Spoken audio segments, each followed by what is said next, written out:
साथियों नमस्कार। स्वागत है एक बार फिर आपका अपने YouTube चैनल हिंदीवादी ज्ञान पर। आप सुन रहे हैं आल्हा उदल की वीर गाथा, जिसमें कहानी चल रही है मनियरगढ़ की लड़ाई की। जहां पिछले भाग में आपने जाना कि जब महोबा के वीर लखपातर के बाराती बनकर मनियरगढ़ पहुंचे, तो राजा माणिकचंद ने छल से महोबा के सभी वीरों को एक सुरंग में कैद कर लिया। परंतु माता भवानी की कृपा से सुरंग में महोबा के वीर जीवित थे। बारातियों को कैद होता देख ढेवा घबरा गए। फिर ढेवा, इंदल और अमरजीत उन्हें बचाने के लिए महोबा के लिए निकल जाते हैं। यहाँ तक की कहानी आपने पिछले भाग में जाना। अब कहानी में आगे बढ़ें उससे पहले आपसे वही रिक्वेस्ट कि अगर आप इस चैनल पर पहली बार आए हैं तो चैनल को सब्सक्राइब करें, वीडियो को लाइक करें और ज्यादा से ज्यादा शेयर करें। अब आते हैं कहानी पर। इधर जब ढेवा, इंदल और अमरजीत महोबा पहुंचे, तो वहां वीरता की नगरी वीरों से खाली पड़ी थी। चारों ओर सन्नाटा पसरा था। किले की दीवारों पर झंडे अब भी फहर रहे थे, पर उन्हें देखने वाला कोई नहीं था, क्योंकि महोबा के सभी योद्धा तो आल्हा के साथ मनियरगढ़ चले गए थे, जहां राजा माणिकचंद के छल से सभी वीर धरती के गर्भ में समा गए थे। ढेवा, इंदल और अमरजीत जब महोबा पहुंचे, तो सीधे अपनी माता रानी सोना के कक्ष में गए। तीनों ने झुककर रानी को प्रणाम किया। रानी सोना ने जब उनके उदास चेहरे, नीचे झुकी आंखें और कांपते होठ देखे, तो उनके हृदय में जैसे कोई तूफान उमड़ आया। वर्षों का अनुभव कह रहा था कि युद्ध में कुछ न कुछ भयंकर घटित हुआ है। उन्होंने घबराते हुए पूछा, पुत्र इंदल, तुम इतनी जल्दी कैसे लौट आए? बाकी सब कहाँ हैं? तुम्हारे चेहरे इतने उदास क्यों हैं? कहीं रणभूमि में कोई अनहोनी तो नहीं हुई है? उनके प्रश्न के साथ ही कक्ष में सन्नाटा छा गया। किसी के होठ नहीं खुले। अमरजीत की आंखों से आंसू गिरने लगे और इंदल ने सिर झुका लिया, जिससे रानी सोना की बेचैनी बढ़ने लगी। उन्होंने ढेवा की ओर देखा और कांपती आवाज में बोली, देवर ढेवा, कम से कम आप ही कुछ कहिए, मेरा हृदय बैठा जा रहा है। क्या हुआ है रणभूमि में? यह सुनते ही ढेवा की आंखों में भी नमी आ गई। उन्होंने भारी स्वर में कहा, भाभी, आज महोबा पर विपत्ति टूट पड़ी है। आज रणभूमि में ऐसी अनहोनी हुई है जिसकी कल्पना भी नहीं की जा सकती थी। मनियरगढ़ के रणभूमि में वीरों की वीरताई खतरे में पड़ गई है। अगर कोई योद्धा सामने से लड़ता तो महोबा के वीर जरूर उसका सिर काट लेने की क्षमता रखते हैं। परंतु भाभी, आज महोबा के वीरों पर धोखे का वार हुआ। हमारे वीर तलवार चलाने से पहले ही धोखे में फंस गए। माणिकचंद ने वीरता से नहीं, छल से युद्ध जीता है। हमारे रणबांकुरे लड़ने का अवसर पाए बिना ही धरती में समा गए। इतना कहकर ढेवा चुप हो गए। फिर उन्होंने पूरी घटना विस्तार से सुनाई। कैसे मनियरगढ़ पहुंचने पर राजा माणिकचंद ने सुरंग, बांसों और मिट्टी से ढके गड्ढों का जाल बिछाया था। कैसे महोबा की सेना बाराती बनकर पहुंची और माणिकचंद के छल में फंस गई।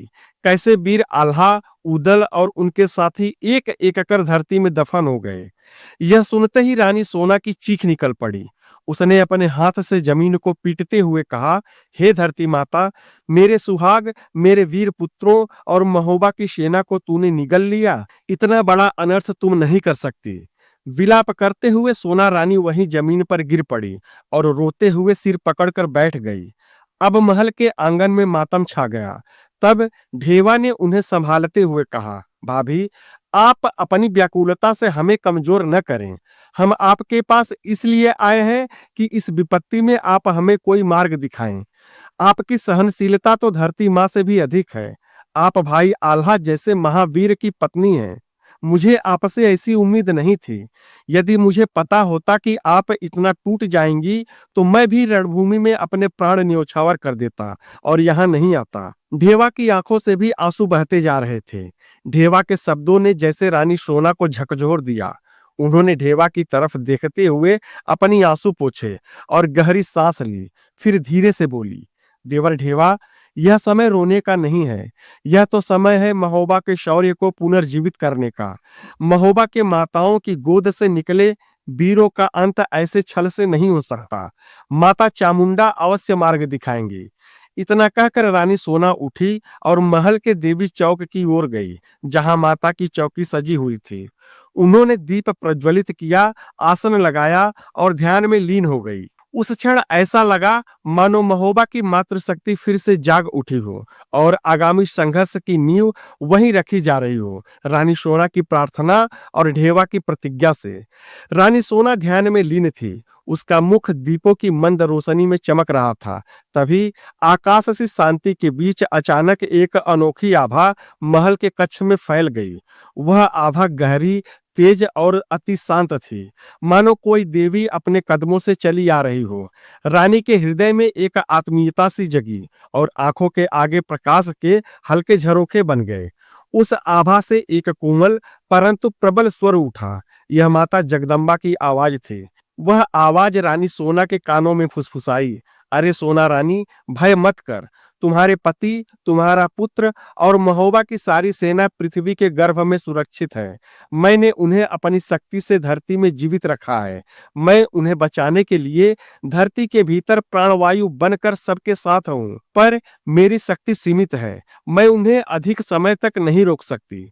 जल्दी करो, एक नई सेना बनाओ और समय रहते उन्हें मुक्त करवा लो। यह सुनते ही रानी सोना का शरीर जोर से कांप उठा, पर उसकी आंखों में अब डर नहीं, आग थी।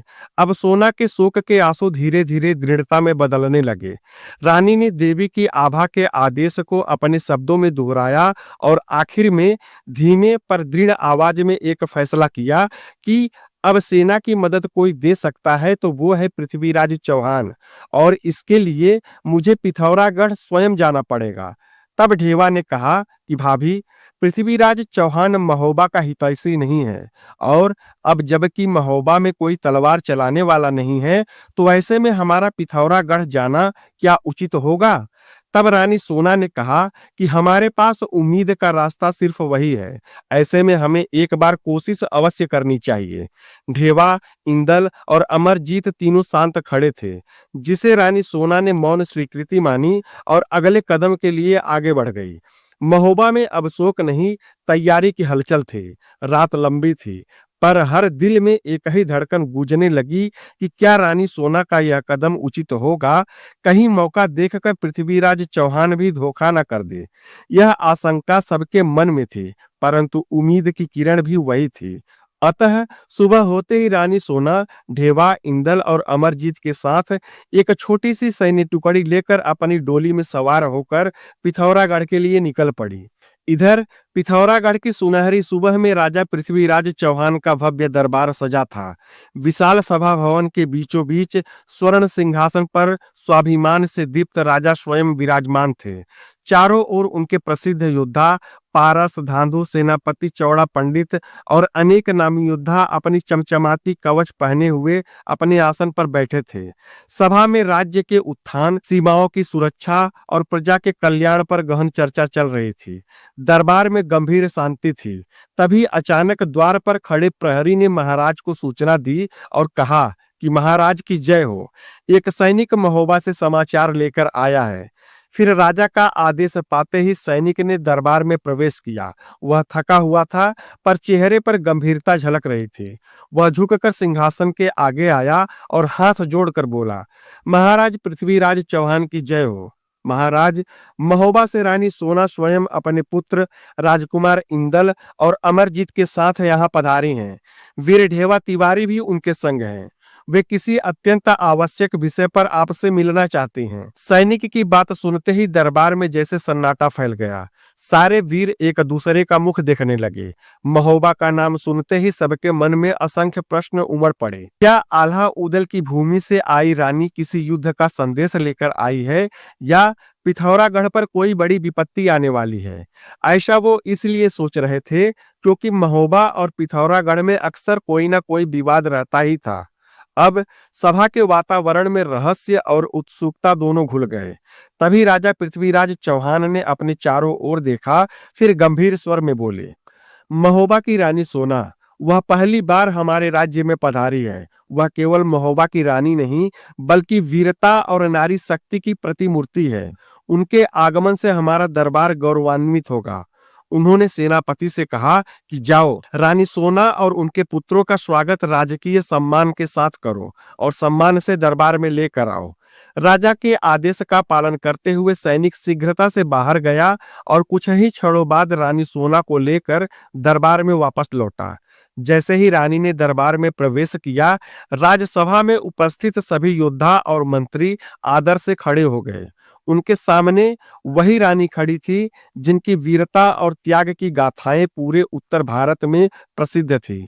रानी का चेहरा थकान से भरा था, पर आंखों में दृढ़ निश्चय और आत्मविश्वास की ज्योति वैसे ही प्रखर थी। उनके साथ वीर ढेवा तिवारी और दो नवयुवक राजकुमार इंदल और अमरजीत सिर झुकाए गंभीर भाव से खड़े थे।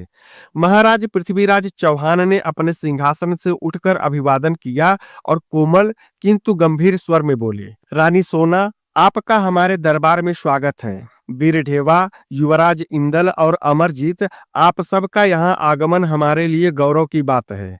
उन्होंने इशारे से ढेवा, इंदल और अमरजीत को राजसभा में उचित आसन ग्रहण करने का संकेत दिया। फिर उन्होंने रानी सोना के लिए रेशमी पर्दे के पीछे का स्थान तय किया, जैसा उस समय राजसभाओं में रानियों के लिए मर्यादित था। जब सब अपने अपने स्थान पर बैठ गए तो महाराज ने शांत और गंभीर स्वर में पूछा, रानी सोना, आप महोबा की रानी होकर यहाँ पिथौरागढ़ क्यों आई हैं? ऐसा कौन सा संकट आया है जिसने आपको अपने राज्य से यहाँ आने पर विवश कर दिया? फिर सभा में कुछ पल का मौन छाया रहा। फिर पर्दे के पीछे से रानी सोना की गंभीर परंतु दृढ़ आवाज गूंजी, महाराज, महोबा पर इस समय एक विकट संकट आ पड़ा है। मनियरगढ़ के राजा ने छल से मेरे पति, मेरे पुत्रों और महोबा के असंख्य सैनिकों को बंदी बना लिया है। माता जगदम्बा की कृपा से मुझे यह ज्ञात हुआ कि वे सब जीवित हैं, पर गहरे धरातल के सुरंगों में कैद हैं। मैंने आपकी न्यायप्रियता, आपकी धर्मनिष्ठा और आपकी वीरता की ख्याति सुनी है। इसी विश्वास के सहारे मैं आज यहाँ आई हूँ, अपने परिवार, अपने राज्य और अपने स्वाभिमान को बचाने के लिए। यह सुनकर सभा में सन्नाटा छा गया। रानी की आवाज में दर्द था, पर उसमें हार का भाव नहीं, बल्कि चुनौती थी। उन्होंने आगे कहा, महाराज, मैं आपसे धन नहीं, सैन्य शक्ति मांगने आई हूँ। आपकी चौहान सेना की सहायता से मैं अपने पति और अपने राज्य के वीरों को मनियरगढ़ की कैद से मुक्त कराना चाहती हूँ। मुझे विश्वास है कि एक धर्मरक्षक और प्रजापालक राजा होकर आप किसी पीड़ित रानी को निराश नहीं करेंगे। इतना कहकर रानी ने पर्दे के पीछे से अपने हाथ जोड़ लिए। उनकी बाड़ी से पूरा दरबार स्तब्ध था। चारों ओर सन्नाटा पसरा था। सभा में बैठे ताहर, धांधु, सेनापति चौड़ा, पंडित जैसे महान योद्धा मौन थे। सभी की दृष्टि उस समय महाराज पृथ्वीराज चौहान की ओर थी। पृथ्वीराज कुछ देर तक गहरी सोच में डूबे रहे। एक ओर उनका हृदय रानी के साहस को प्रणाम कर रहा था, तो दूसरी ओर एक राजा का धर्म उन्हें किसी अन्य राज्य के युद्ध में उलझने से रोक रहा था। आखिरकार उन्होंने गहरी सांस ली और धीमे किंतु दृढ़ स्वर में बोले, रानी सोना, आप महोबा की मदद के लिए यहाँ आई हैं, यह मेरे लिए सम्मान की बात है। आपने जो विश्वास मुझ पर किया है वह मेरे लिए गर्व का विषय है। मैं आपके साहस को प्रणाम करता हूँ और वचन देता हूँ कि महोबा की सहायता के लिए जितना धन, शस्त्र या सामग्री चाहिए, आप हमारे कोष से निसंकोच ले सकती हैं। फिर आगे उनका स्वर कठोर हो गया। आगे पृथ्वीराज ने कहा, परंतु मैं अपनी चौहान सेना को किसी अन्य राज्य के लिए युद्ध में नहीं भेज सकता। मेरे सैनिकों का जीवन केवल चौहान साम्राज्य की रक्षा के लिए समर्पित है। मैं उन्हें किसी बाहरी संघर्ष में नहीं झोंक सकता, इसलिए मैं आपको सैन्य सहायता भी नहीं दे सकता। राजा के ये शब्द सुनते ही सभा में जैसे हवा थम गई। ढेवा के चेहरे पर निराशा उतर आई। इंदल और अमरजीत की मुट्ठियां भींच गई और पर्दे के पीछे बैठी रानी सोना कुछ पल मौन रही। उनका हृदय टूट चुका था, पर उनके चेहरे पर पराजय नहीं, केवल पीड़ा और दृढ़ता की झलक थी। राजा का निर्णय दो टूक में था और उस निर्णय ने न केवल रानी सोना बल्कि पूरे दरबार को निःशब्द कर दिया। तब रानी सोना ने पूरे संयम के साथ कहा, महाराज, मुझे आपके खजाने की जरूरत नहीं है, आपकी सैन्य शक्ति की जरूरत है। धन पैसा मेरी आवश्यकता नहीं है। जो चाहिए वह योद्धा, तलवारें और रण कौशल है। यदि आप मेरी मदद नहीं करेंगे तो मैं कल अकेले ही मनियरगढ़ की रणभूमि में चली जाऊंगी और मेरी शक्ति से अपने लोगों को छुड़ाने का प्रयत्न करूंगी। मैं युद्ध में हथियार चलाने की कला बहुत अच्छी तरह जानती हूँ। यदि मैं अपनों को वापस नहीं ला पाई और युद्ध में मारी गई तो इतिहास में आपके शौर्य को दाग लग जाएगा। लोग कहेंगे कि आपने एक नारी और एक विपत्तियों से घिरे राज्य की पुकार अनसुनी कर दी। रानी के इन शब्दों में जो दृढ़ता और अपील थी, उसने दरबार के भीतरी कोने तक कंपकपी फैला दी। महाराज पृथ्वीराज चौहान कुछ देर चुप रहे। उनकी आंखों में संघर्ष था। एक ओर राज्य की सुरक्षा तो दूसरी ओर एक रानी की करुणा। वे धीरे से बोले, देखो रानी सोना, धन और सामग्री से मैं तुम्हारी सहायता अवश्य कर सकता हूँ। पिथौरागढ़ के खजाने से जो साधन चाहिए वह तुम ले जा सकती हो, पर मेरी सेना मैं किसी दूसरे राज्य के लिए नहीं भेज सकता। मुझे जितना कहना था कह दिया। यदि तुम धन चाहो तो खजाना तुम्हारे लिए खुला है, अन्यथा तुम वापस जा सकती हो। राजा की बात सुनकर रानी सोना के चेहरे पर उदासी छा गई। उसकी आंखों से दर्द छलकने लगा, परंतु उसने सिर ऊंचा किया और स्पष्टता के साथ कहा, महाराज, मैं जा रही हूँ, पर एक बात ध्यान रखना, इतिहास इस दिन को कभी भूल नहीं पाएगा। यह इतिहास कल आपके नाम पर दर्ज होगा। इतना कहकर रानी शांत कदमों से महल से बाहर निकलने लगी।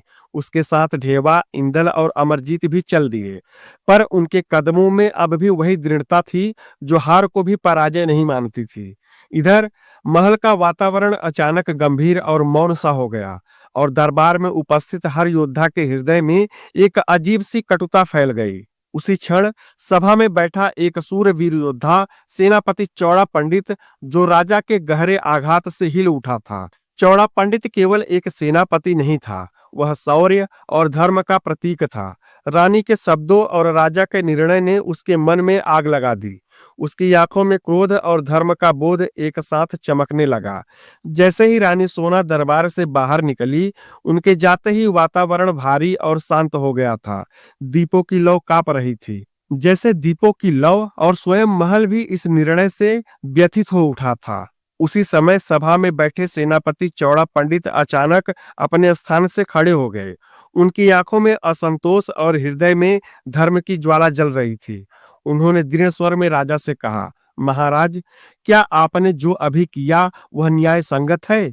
महोबा ने कितनी बार संकट के समय हमारे चौहान राज्य की सहायता की है। आज जब महोबा पर विपत्ति आई है तो क्या हमें उसकी मदद नहीं करनी चाहिए थी? रानी सोना जैसी वीरांगना, जो रणभूमि में स्वयं तलवार उठाने का साहस रखती है, उसे इस तरह निराश लौटाना क्या हमारे शौर्य को शोभा देता है? सेनापति चौड़ा की बात सुनकर सभा में सन्नाटा छा गया। किसी ने भी पहले कभी सेनापति को इतने भावुक और निर्भीक शब्दों में राजा से प्रश्न करते नहीं देखा था। चौड़ा पंडित ने आगे कहा, यदि अब महारानी सोना अकेले मनियरगढ़ की रणभूमि में जाएगी तो इतिहास यही कहेगा कि उसने युद्ध में उतरने से पहले पृथ्वीराज चौहान से सहायता मांगी थी, और जब उसे सहायता नहीं मिली तब उसने अकेले अपने बल पर तलवार उठाई थी। तब इतिहास हमें कैसे याद करेगा महाराज? क्या लोग यह नहीं कहेंगे कि चौहानों ने एक स्त्री को युद्ध में अकेला छोड़ दिया? उनके शब्दों ने पूरी सभा को हिला दिया। दरबार के हर कोने में हल्की सुगबुगाहट फैल गई। कुछ दरबारी एक दूसरे की ओर देखने लगे तो कुछ के चेहरों पर असहजता साफ झलकने लगी। यह विषय केवल भावनात्मक नहीं, बल्कि राज्य की प्रतिष्ठा से भी जुड़ा हुआ था। महाराज पृथ्वीराज कुछ देर तक मौन बैठे रहे। उनके चेहरे पर एक गहरी सोच उभर आई। उन्होंने अपनी तलवार की मूठ पर हाथ रखा और फिर धीरे से बोले, सेनापति चौड़ा पंडित, तुम्हारी बातें सत्य हैं, पर मेरे निर्णय का कारण नीति है। मैंने राज्य की सुरक्षा और अपने सैनिकों की जिम्मेदारी को ध्यान में रखकर ही निर्णय लिया है। मैं किसी अन्य राज्य के लिए अपनी पूरी सेना को जोखिम में नहीं डाल सकता। फिर वे कुछ क्षण रुके और शांत स्वर में बोले, परंतु यदि तुम्हें लगता है कि तुम्हारा धर्म और कर्तव्य तुम्हें महोबा की सहायता के लिए बुला रहा है तो तुम जा सकते हो, परंतु राज्य की ओर से कोई औपचारिक सहायता तुम्हें नहीं मिलेगी। और हाँ, मैं तुम्हें रोकूंगा भी नहीं, और यह तुम्हारी वीरता और निष्ठा की परीक्षा भी होगी। मैं देखना चाहता हूं कि तुम अकेले एक राज्य के लिए कितने प्रभावशाली सिद्ध होते हो। यह तुम्हारे रणकौशल, नीति और कूटनीति तीनों की परख का अवसर है। हमारे पक्ष से तुम पर कोई बंधन नहीं है। पृथ्वीराज के मुख से यह बात सुनकर चौड़ा पंडित की आंखों में चमक आ गई, क्योंकि यह केवल अनुमति नहीं थी, यह एक चुनौती भी थी। उनके होठों पर मुस्कान तैर गई और स्वर में गर्व झलक उठा। चौड़ा पंडित ने कहा, महाराज, वीरों के लिए चुनौती ही सबसे बड़ी पुरस्कार होती है। यदि यह मेरी परीक्षा है तो मैं इसे अवश्य उत्तीर्ण करके दिखाऊंगा। मैं महोबा की सहायता के लिए प्रस्थान कर रहा हूँ, अपने बल पर, अपने साहस और अपने विश्वास के साथ। यह कहकर चौड़ा पंडित ने हाथ जोड़कर राजा को प्रणाम किया और फिर अपनी तलवार की मूठ पर हाथ रखकर प्रण लिया। जब तक महोबा के वीरों को उनकी कैद से मुक्त नहीं करवा लूंगा, तब तक चैन से नहीं बैठूंगा। यह मेरे धर्म और शौर्य की प्रतिज्ञा है। चौड़ा पंडित का प्रण सुनते ही सभा में बैठे सभी योद्धाओं ने एक साथ सिर झुका दिया। कुछ की आंखों में गर्व था तो कुछ में प्रेरणा। राजा पृथ्वीराज चौहान भी उसे जाते हुए देखते रहे। उनके चेहरे पर हल्की सी मुस्कान थी, जिसमें गर्व भी था और एक अनकही चिंता भी थी। तो इस प्रकार सेनापति चौड़ा पंडित ने दरबार से प्रस्थान किया। एक अकेला योद्धा जो अब एक रानी की पुकार, एक राजा की चुनौती और अपने धर्म के पहचान का उत्तर देने निकल पड़ा था। सेनापति चौड़ा पंडित जब पिथौरागढ़ से रवाना हुआ, तब उसके मन में केवल एक ही विचार था, महोबा को उनके वीरों से फिर मिलाना ही मेरे जीवन का धर्म है। वह अपने तेज घोड़े पर सवार होकर बहुत जल्द महोबा पहुंच गया। रास्ते भर धूल और धूप उसके साथी बने रहे, पर उसकी दृढ़ता जरा भी नहीं डगमगाई। महोबा पहुंचते ही उसने देखा कि पूरा नगर वीरों के बिना सूना पड़ा था। गलियों में माताओं की आंखें अपने बेटों की राह देख रही थी और महलों में सन्नाटा पसरा था। महोबा की वह धरती, जिसने कभी रणभूमि में गर्जना करने वाले सूरमाओं को जन्म दिया था, आज दुख और प्रतीक्षा में डूबी हुई थी। चौड़ा पंडित ने किले के द्वार पर जाकर द्वारपाल से कहा कि द्वारपाल, जाकर रानी सोना को समाचार दो कि पिथौरागढ़ से पृथ्वीराज चौहान का सेनापति उनसे मिलने आया है। द्वारपाल ने देखा, सामने खड़ा योद्धा तेजस्वी मुख वाला, ऊंचे कद का और दृढ़ संकल्प से भरा हुआ था। उसने बिना विलंब किए जाकर रानी सोना को इसकी सूचना दी। महारानी, पिथौरागढ़ से चौड़ा पंडित नाम के वीर आपसे मिलने आए हैं। रानी सोना उस समय महल की छत पर बैठी दूर बादलों की ओर देख रही थी, जहां ढेवा, अमरजीत और पुत्र इंदल भी खड़े हुए थे और अपनों को बचाने के रणनीति पर विचार कर रहे थे। द्वारपाल का संदेश पाकर वह तुरंत उठ खड़ी हुई और बोली, उन्हें तुरंत मेरे पास लाओ। कुछ ही क्षणों में चौड़ा पंडित रानी सोना के सामने उपस्थित हुए। उन्होंने विनम्रता से झुककर प्रणाम किया और बोले, महारानी, चिंता त्याग दें, क्योंकि भले ही महाराज पृथ्वीराज ने सीधे आपको सैन्य सहायता देने से इनकार कर दिया था, परंतु उन्होंने मुझे आपकी सहायता के लिए भेजा है। अब महोबा की यह लड़ाई मैं आपके साथ मिलकर लड़ूंगा।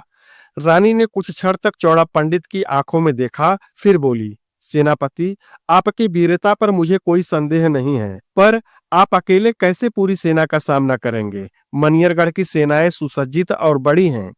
तब चौड़ा पंडित ने आत्मविश्वास से उत्तर दिया, महारानी, रणभूमि में संख्या नहीं, साहस काम आता है। मैं अकेला नहीं हूँ।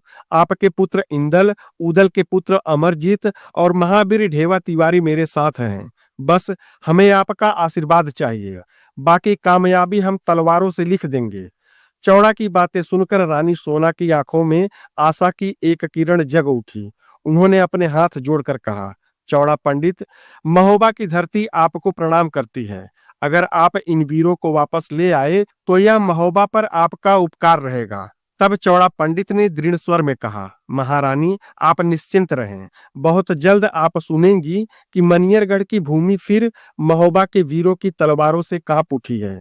इतना कहकर उन्होंने ढेवा तिवारी, इंदल और अमरजीत को साथ लिया और चारों योद्धा अपने घोड़े पर सवार होकर मनियरगढ़ की ओर निकल पड़े। घोड़ों के खुरों की आवाज धरती पर गूंज रही थी, मानो रण की पुकार हो। हवा में तलवारों की चमक और वीरों के चेहरे पर युद्ध का जोश था। पर चौड़ा पंडित के मन में रण से पहले ही एक और युद्ध चल रहा था। वह था विचारों का युद्ध। वह सोच रहा था, कैसे उन वीरों को छुड़ाया जाए, जिन्हें माणिकचंद ने सुरंग में बंदी बना रखा है। मनियरगढ़ से सीधा युद्ध आसान नहीं होगा। अब यहाँ केवल बुद्धि और रणनीति की लड़ाई से ही विजय हो सकती है। और अगर किसी तरह मैं महोबा के वीरों को आजाद करवा लेता हूँ तो माणिकचंद का अंत निश्चित है। यह विचार आते ही उसकी आंखों में चमक आ गई और होठों पर हल्की मुस्कान तैर गई। मनियरगढ़ की ओर उसने अपनी गति को तेज कर दी। साथियों, अब आगे क्या होगा? क्या होगा सेनापति चौड़ा की रणनीति? क्या चौड़ा पंडित ढेवा, इंदल और अमरजीत को साथ लेकर महोबा के वीरों को मुक्त करवा पाएंगे या ये लोग भी किसी नई मुसीबत में फंस जाएंगे? क्या होगा युद्ध का परिणाम? जानने के लिए हमारे साथ बने रहें। हमारे चैनल हिंदीवादी ज्ञान को सब्सक्राइब करें, वीडियो को लाइक करें और ज्यादा से ज्यादा शेयर करें। पीछे की कहानी जानने के लिए प्लेलिस्ट अवश्य देखें। धन्यवाद। जय हिंद।